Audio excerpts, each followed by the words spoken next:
अखिल sir, Satyapal Malik ने तो मामले के खिलाफ आवाज उठाई थी।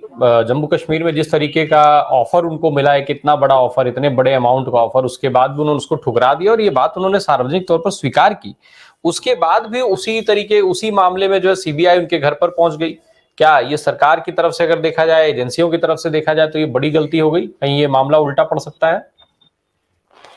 देखिए रामप्रकाश जी, जो आपने शीर्षक दिया है और जो डिस्कशन अभी तक हुआ है, केवल जाट कम्युनिटी की बात नहीं है। हिंदुस्तान की कोई भी समाज हो, कोई भी कम्युनिटी हो, उसमें भी दो प्रकार के लोग हैं। एक स्वाभिमानी लोग हैं जिनका अपना स्वाभिमान है, और ऐसे लोग हैं जिनका स्वाभिमान नहीं है।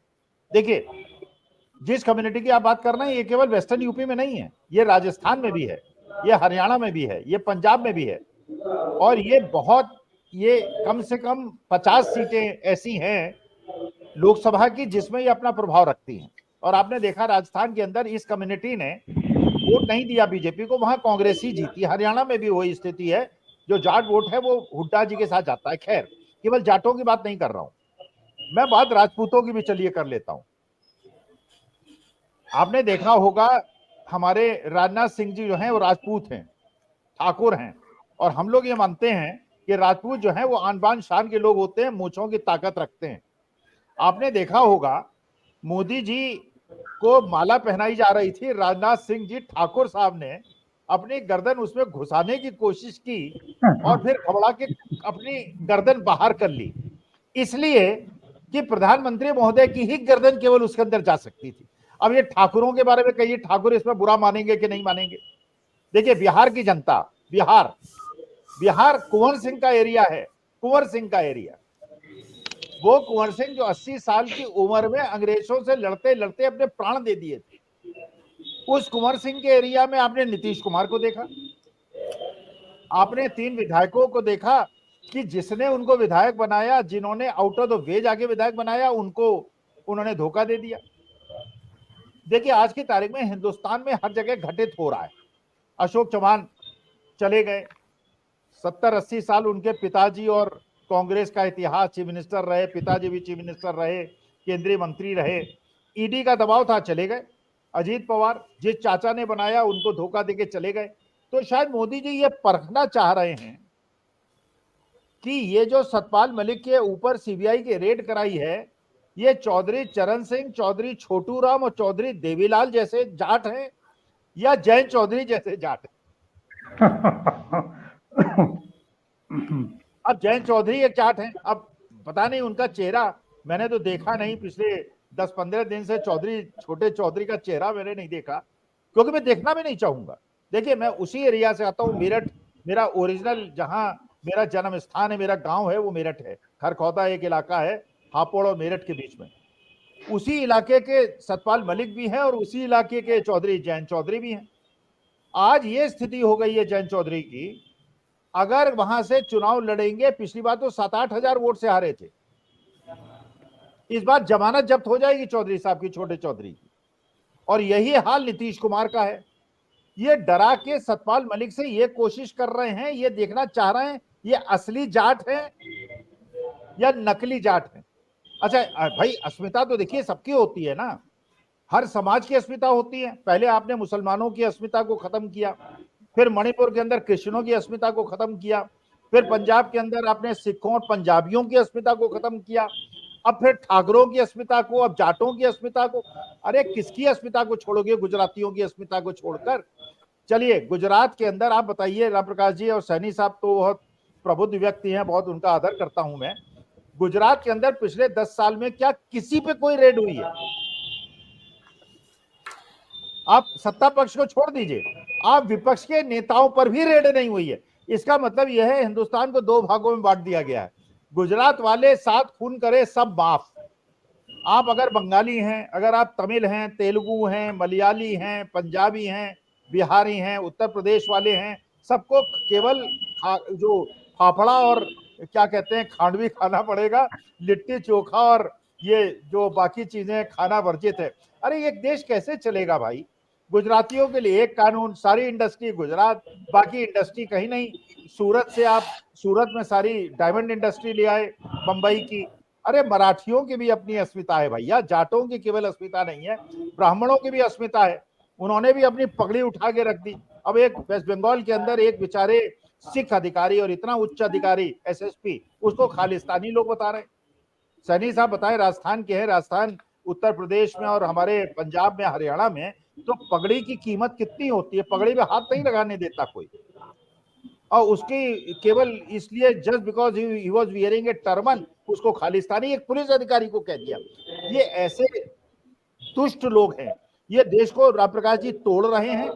इससे अगर छुटकारा नहीं पाया गया, मैं तो चलिए मेरी उम्र बहुत ज्यादा हो गई है, राम प्रकाश जी आप बहुत भुगतेंगे। अखिल स्वामी सर, सत्यपाल मलिक ने जो आवाज उठाई थी, पुलवामा की बात की थी, उन्होंने जो एक टेंडर की बात की थी, टेंडर में एक कंपनी विशेष का नाम भी उन्होंने लिया था, उसका भी जिक्र किया था। तो क्या ये जो खुलासे थे और ये जिस कंपनी का नाम लिया गया था, ये सारी चीजें अब भारी पड़ती हुई दिख रही हैं सत्यपाल मलिक जी के ऊपर? और साथ ही साथ वो लगातार ये बात भी कह रहे थे कि भारतीय जनता पार्टी को हराने के लिए जो भी मजबूत कैंडिडेट होगा वो उसके फेवर में प्रचार करेंगे, भाजपा के अगेंस्ट प्रचार करेंगे वो तमाम जगहों पर, जो भी खास करके जो जाट बेल्ट है। तो अब ये चुनाव प्रचार ना कर पाए, उनको रोकने के प्रयास के तौर पर भी देखा जा सकता है इस तरीके के कदम को? जी जो मैं सोच रहा हूँ इससे ज्यादा जो भारी पड़ने वाला है वो ये पड़ने वाला है, जो मेरा एक हमेशा से सिद्धांत रहा, जो मैंने राजनीति को समझा और देखा, तो जो मैंने निष्कर्ष पाया, जितना ज्यादा आप अपने समर्थकों को एकजुट करते हैं उससे ज्यादा आप अपने विरोधियों को एकजुट कर देते हैं। देखिए कल घटना घटी, यूपी के अंदर गठबंधन हो गया और उसके अंदर अखिलेश यादव कांग्रेस का हो गया, चंद्रशेखर जी भी आ गए, राजा भैया भी आ गए, और आज दिल्ली के अंदर समझौता हो गया। अब सोचिए दिल्ली के अंदर 4 और 3 सीटों पे आम आदमी पार्टी और कांग्रेस अगर लड़ रही है, तो मैं दिल्ली के पास रहता हूं, मैं यहाँ की मनोभावना को जानता हूं, आम आदमी पार्टी के कमिटेड वर्कर्स को भी जानता हूं, और राहुल गांधी की इमेज जो पिछले 2 साल में बनी है उसको भी जानता हूं। क्लीन स्वीप होने वाली है, बीजेपी एक सीट नहीं जीतेगी। 7 आज के तारीख में जहां 30 सीटें कम करनी है, अभी तक ये सोच रहे थे कि आम आदमी पार्टी और कांग्रेस आपस में अगर लड़े तो यहां पे बीजेपी 7 सीटें निकाल ले जाएगी। अब 7 सीटें ये कम कर दीजिए आप। तेजस्वी यादव बिहार में जैसा भीड़ अट्रैक्ट कर रहे हैं और जैसा उत्तर प्रदेश में राहुल कर रहे हैं, मुझे ऐसा लगता है, देखिए एक साइकोलॉजी है, मैनेजमेंट की साइकोलॉजी है। चौधरी चरण सिंह जब भीड़ में किसी को डांटते थे या लठ दिखाते थे, लोग बुरा नहीं मानते थे कि चलो बाबा की उम्र के हैं, चौधरी साहब हैं, डांट दिया तो चुपचाप बैठ जाते थे। यही लालू यादव के साथ होता था। लालू यादव भी किसी को लाठी दिखाते थे, लोग बैठ जाते थे, यार लालू यादव है, बुजुर्ग हैं, हमारे बड़े हैं। राहुल गांधी 50 की उम्र में डांट रहे हैं और लोग डांट सुन रहे हैं, ये बहुत बड़ा परिवर्तन है। सैनी साहब एक बार ये छोटा सा किस्सा सुना दूं, टाइम ज्यादा नहीं लूंगा। एक फैक्ट्री में एक 60 साल का मैनेजर था, एचआर मैनेजर। वो क्या करता था, गाली गलौज करता था, डांटता था, डपटता था, लेट क्यों आए, काम क्यों नहीं कर रहे, तुरंत लगो, फलाना ठिकाना। अच्छा, जो कंपनी का मालिक था उसका बेटा ऑक्सफोर्ड से या हार्वर्ड से मैनेजमेंट का डिग्री करके आया। कहने लगा ये कौन सी एचआर है, एचआर में तो ये नहीं होता है, you have to be polite, में था वो जो मैनेजमेंट की किताबों में पढ़ के आया था। उसने कहा इस बुड्ढे को हटाओ, ये बहुत गाली गलौज करता है। एक 30 साल के आदमी को रख लिया, कंपनी की परफॉर्मेंस गिरने लगी। देखिए हम जैसे बुजुर्ग, मैं तो जानता हूं सैनी साहब को भी इसकी आदत होगी, सफेद बालों का बड़ा फायदा है, बुजुर्गों का बड़ा सम्मान है, हमारी गलतियां 4 माफ कर देते हैं लोग, जवानों की माफ नहीं करते। राहुल गांधी की डांट सुन रहे हैं, इसका मतलब यह है मौसम बदल गया है। और केवल मैं चंडीगढ़ की घटना से आशंकित हूं, केवल मैं ईवीएम से आशंकित हूं।